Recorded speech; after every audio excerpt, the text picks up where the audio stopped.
All right, welcome back to the channel. We are doing another most wanted, most requested reviews. Heavily requested. I mean, Ben Hogan icon came up in the comments no less than 10 million times over the last 2 months. And Ben Hogan guys were nice enough to send them to us, and Ian's going to test them. Yeah, thanks to the guys for sending them over. Great. Initial impression, we took them out of the box a couple hours ago. What did you think? I mean, I've been flashing them to people for the last few days since we got them. Like, have you seen the Hogans? I know. You know, they kind of has that wow factor to them.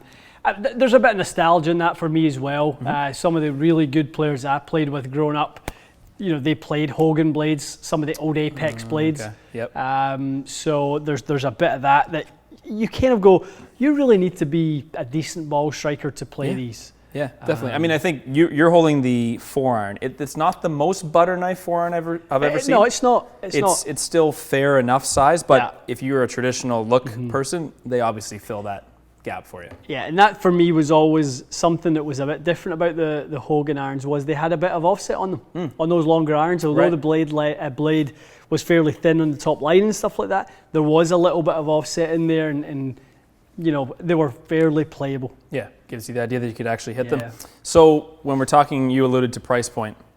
$770 US for the full set 4-to pitching wedge, the choice of KBS, True Temper, and there's a graphite option. There's the UST recoil as well.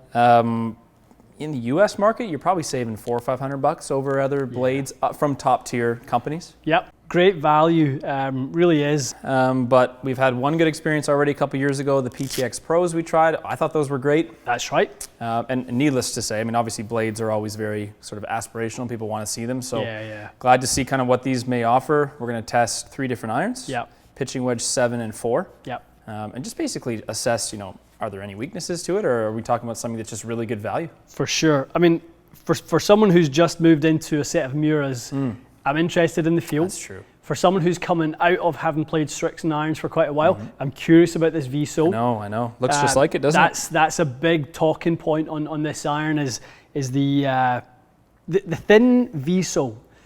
A wide VSO is a different animal from a thin VSO. Yeah. And I think the thin VSO might be the best of both worlds in a sense. Especially for you, I think that's quite to your preference in terms of really turf would be. interaction. It really would be. So, you know, first impressions on the visuals are, I love the wedge, so I'm going to hit first. I'm going to hit the 7, going to hit the 4.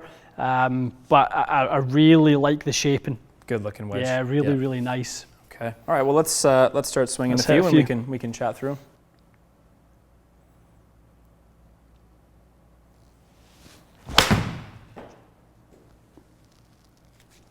Goes in, you have to play them. Goes in, you have to play them. Goes in, you have to play them. Sounded good. Solid? Yeah, nice sound. Yep. I think you're the perfect person to test these because you really run through the best feeling irons. You've hit MP20s. Hit a lot over the last little while, I know. Yeah. Another laser. Ooh. Loft on that pitching wedge is 46. Okay, so basically as traditional as a club you can buy these days. Lampkin Z5 grip on it, feels quite nice to me. Is that somewhat similar to what we have up there, the Sonar? It's kind of a similar feel? Yeah, I mean, Sonar is just, it's got the fingerprint technology. This is a little bit different on the texture of it, but good stock grip though. Yeah.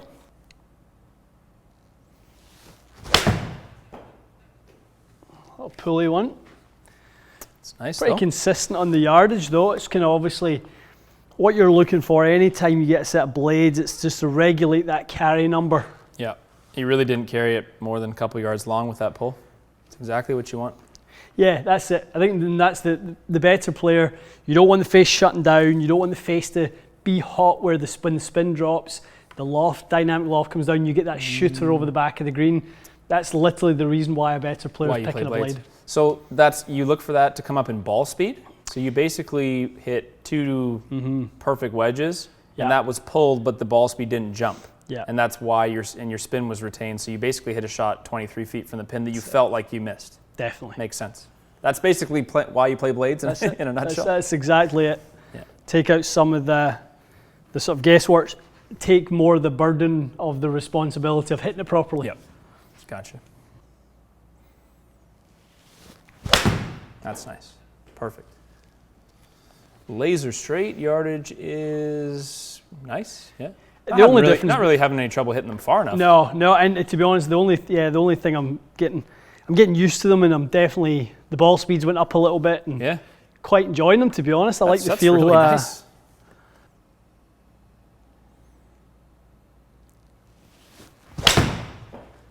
Swing. It's a good looking flight. Yep, similar. Yardage perfect.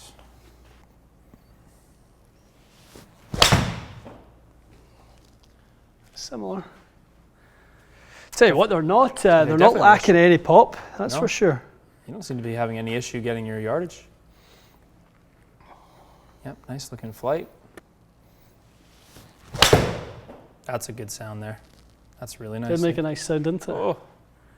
Probably just got a little extra spin. Perfect little floaty 175. Yeah.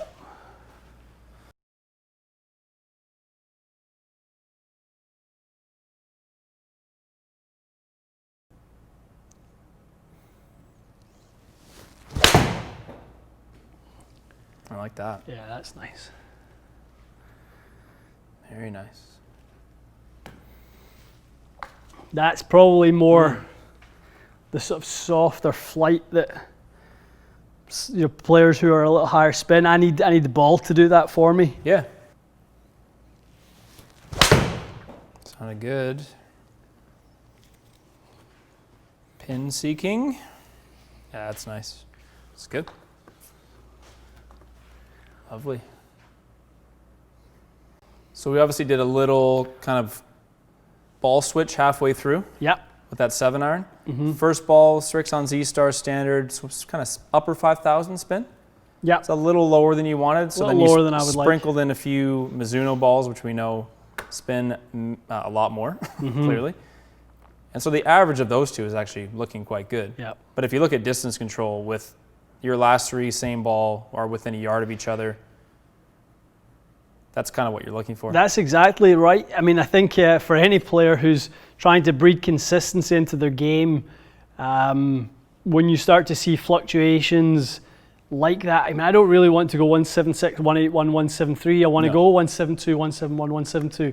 I want it to do the same thing 3 times in a row. And that's the advantage of more traditional loft, a face that's not meant to be hot, a ball that's meant to spin. Definitely. You're kind of playing precision golf at that point. That's exactly. I don't really want there kind of to be jumpy ones. Looking at the second one, looking at the last one, they're only 1.3 miles an hour in ball speed apart, but they're 9 yards in carry difference apart. Tons of spin difference. Quite a lot. Yeah, it's a good little tip for someone that wants to, I think, get over what club you're hitting and think more about hitting the yardage. Yeah. You know, if you're hitting a 7, your buddy hits an 8, it doesn't really matter unless he hits it closer than you. Definitely. And I think we would say that would be something for the real premium ball strikers, the real confident ball strikers to pay attention to, because you need to be comfortable that knocking down shots is in your wheelhouse. For sure. To take spin off. Yeah, you need to be able to pull a 5-iron out instead of the 7 and grip it at the length of a 7-iron. So grip 1 inch down. Use the loft. Make the same swing and flight it in that lower window. When you hit it into the window, you'll just get eaten up all the time. For sure.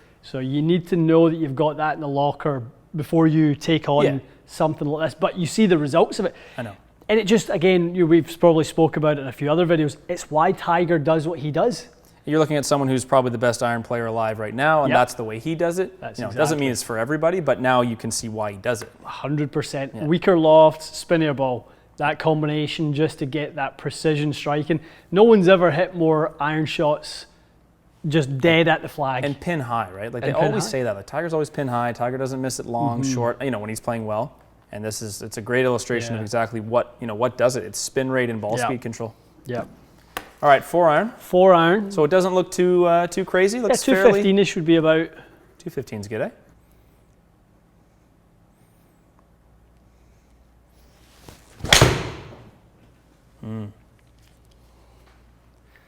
That felt better. That's nice. Good for yardage. Inside 30 feet for birdie from 215. Take it. Lots of spin. That's what good. Height did that come in at? I'm curious to see if that came down a little bit in height. That was 95 feet, so yeah, a little bit. A little bit. But I mean, a 95-foot 4-iron is going to turn a few heads on the golf course usually. It's a nice high-flying shot. That's a great swing. That looked a little bit higher even. Yeah, I think that one got up in there a little bit more. That makes a great sound. That Doesn't it? It really does. That's really nice. That's 3 great shots. Minimal curvature getting up to the green. Yep. Maybe just a shade miss hit, but yeah, not that a much. little bit, maybe a little bit in the heel, just lost a bit of ball speed on it. Interesting. I mean, it wasn't a ton, so that's kind of what you look for. You probably lost 3-4 miles an hour ball speed. You spun it a little extra from the strike.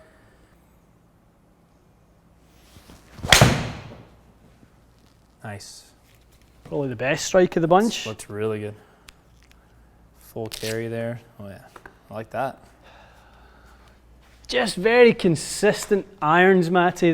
The ball speed kind of regulated around 140. I mean, this is really the true test, isn't it? 139, 140, 139.7. Obviously, that one wasn't your best strike, but yeah, you'd rather be punished on the short side than the jumpy side. So look at those 3 yardages: 112, 212, 214, 213. You miss it, you lose half a club. It's about right. That's perfect. I mean, yeah, you hit four irons, 20-foot average is no joke. 6, 7 irons, 18-foot average, and 5 pitching wedges, 7. I mean, so you're basically putting for birdie, and you didn't really hit any of them super far past, especially once we switched to a ball that spins in the right window for you. Yeah, I would. That was great. I would want to probably play something more in line with what that ball does, and less of the kind of lower spinning golf balls. I honestly believe, Matty, that's a lesson for everyone.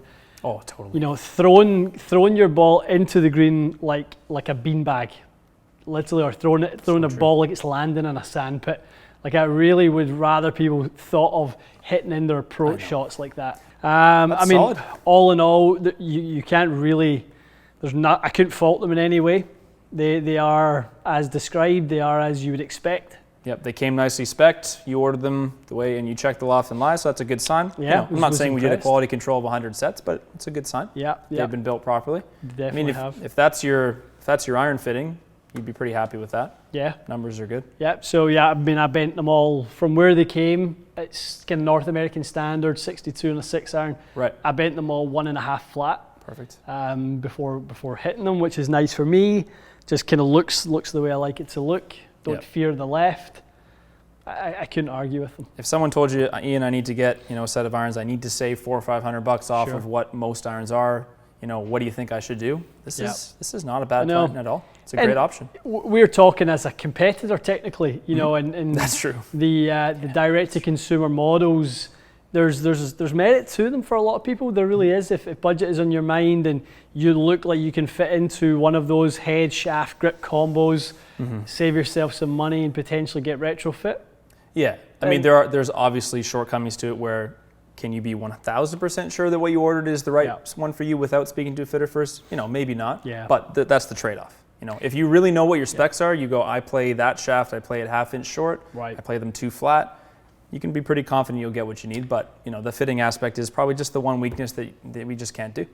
Yeah, I mean, skew-wise, we've got 152 iron options in here of different lengths and graphite and steel and that sort of thing, and the ability to come in and test them at different lengths. Obviously, that's what we offer. What they offer is value, high quality value, and the components obviously are very, very impressive. Yeah, no, I was definitely impressed with those. Really good looking set.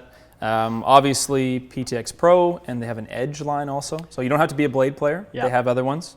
PTX Pro is probably for the meat of the bell curve. It's a I would imagine. P790 kind of looking thing. Yeah. Their original model that I tried, honestly, I thought that thing was really good. Yeah. I know they've updated them. I can't imagine they've gotten any worse. So if that's the case, I would say those are a good buy also.